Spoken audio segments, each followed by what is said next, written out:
ئەلەی ئیمتحاناندا زۆربەی تەلاشەکەی بۆ ئیمتحان موفەقبوونی منداڵاندا ئەوەیە کە هەردووکیان تەلاشیان هەبی هەم دایک و بابەکە نسبەت بە منداڵەکە هەم ئەوەی کە منداڵەکە نسبەت بە دایک و بابیان احترامیان هەبیتن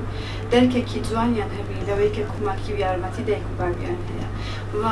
ئەوەی زۆر دەبێت ئەرزش و ئەرزدانە نسبەت بە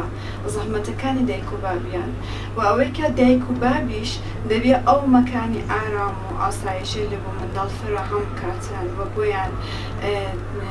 احترامێکی باش قایل بی احتمادیان پێ بکە و دەستیان ئەوڵاکە نسبەت بە شتێکی عەلاقەیان پێیانە یعنی ئەوەی کە دایک و باب نابی زۆری لە منداڵ بکەن ئەگەر ئەو ئازادی لە منداڵ وەرگرن منداڵ ئەحساسی ئیجبار دەکا و ئەگەر ئەحساسی ئیجبار بوو بە هیچ عنوان تەلاش بۆ کارێ ناکات چون هیچ عەلاقەی خۆی لەو مۆردەدا نابینیتن.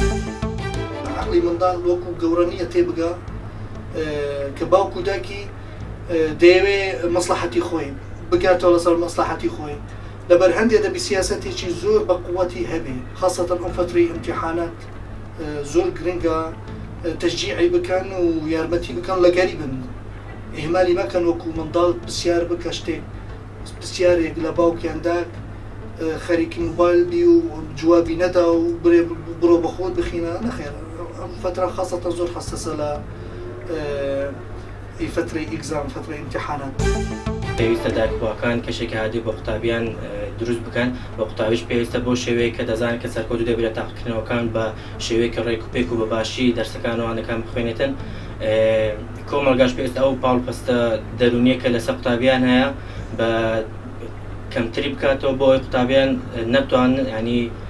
بۆی قوتابیان کە